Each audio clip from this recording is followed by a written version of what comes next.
Hey, what's up guys? Today we're going to test the Ascent. As usual, we're going to start with the time the game takes to run. So here we go and let's start, okay?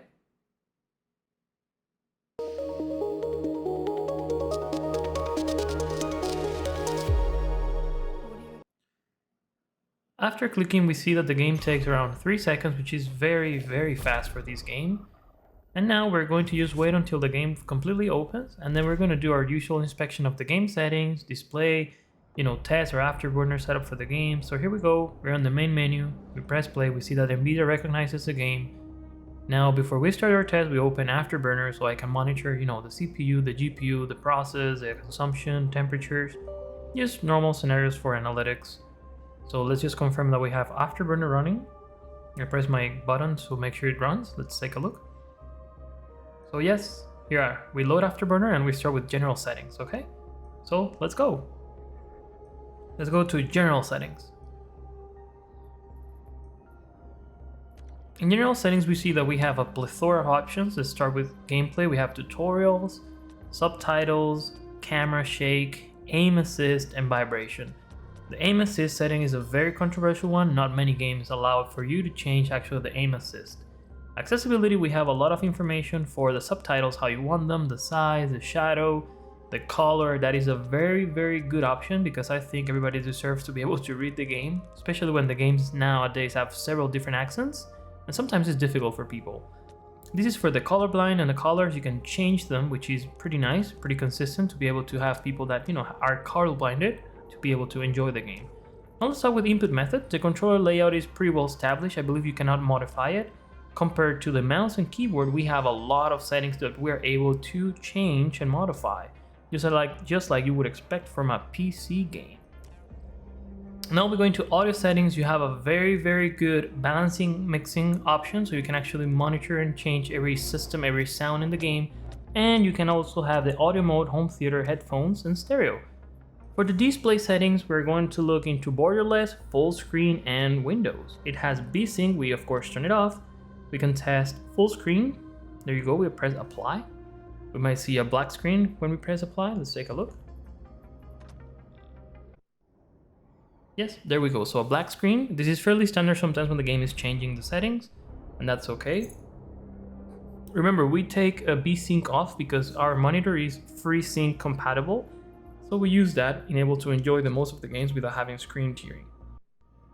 We change this back to be able to put it up borderless and 4K basically, because we're testing this game today at 4K. Here we go again. We have, let's put windowed 4K. Perfect. There we go. Let's confirm that we are running the game at 4K so we can actually do a very good test. And there you go. Borderless 4K. Perfect. That's what we're gonna go with. And now we go into the graphics settings, which now we're going to discuss.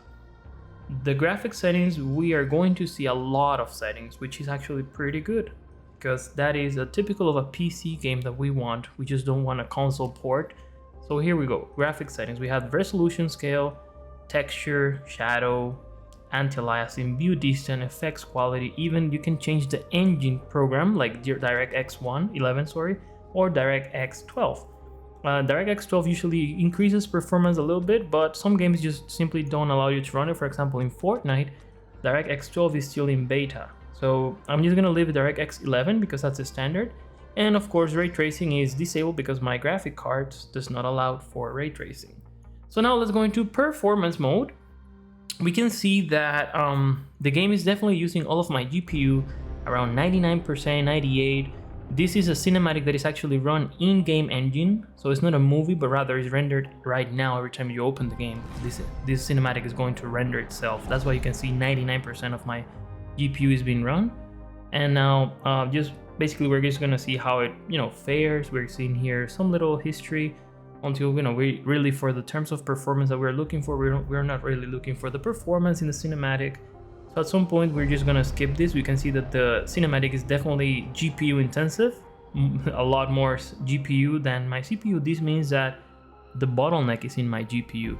I would need another GPU to maybe run some more frames, okay? Good to know that, so let's take a look. Let's just try to skip this performance in the cinematic and see how does it start. How does the game start? So there you go. We're just going to press space to skip, and we're going to know. Oh, by the way, we're running the game almost at 200 frames. Of course, this is cinematic, so it's not really a real representation of the game when we're actually running it.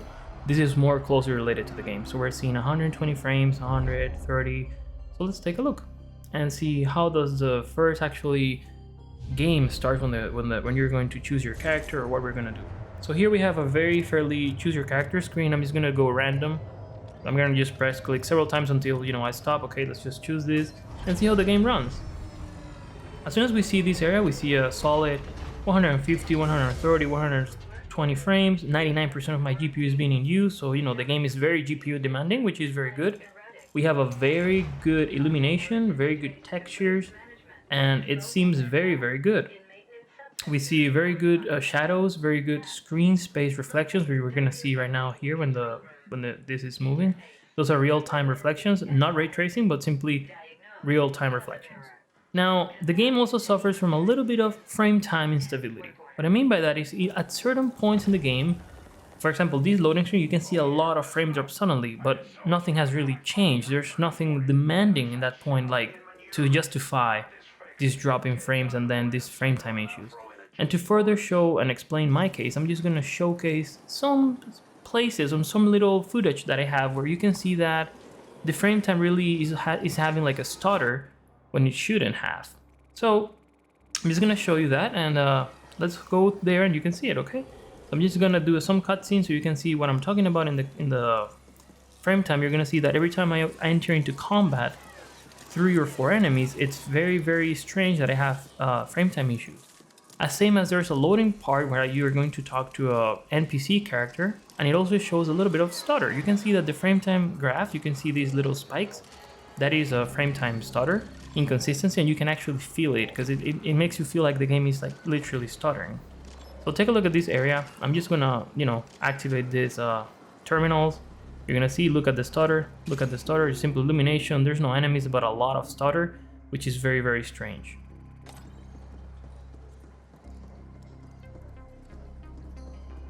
I just want to make the point clear that even though with these little frame time issues, I want to make sure that you understand that this is a game that was made by a studio, an indie studio, that is the size is around 11 to 12 members in the studio.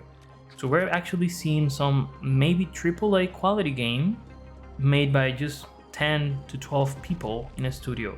So I believe this is something that should be recognized, and even though if the game has some issues, you still have to acknowledge that this is a very high quality game for such a small studio. And I think that any issues that may arise in the coming weeks or months regarding the different setups and systems and PCs, I think they're gonna patch it out, some bugs, and they're gonna just make the game better. Overall, I think we need to recognize that the game is in a very good state for such a small studio, and congrats to Neon Studio for delivering a great game with consistent performance. I am confident that some of these issues will be patched along the way. I hope that you guys really like this video, and remember to like and subscribe. See you in the next game, and I'm going to just let you go through the footage right now, and have a great day, guys. See you in the next one.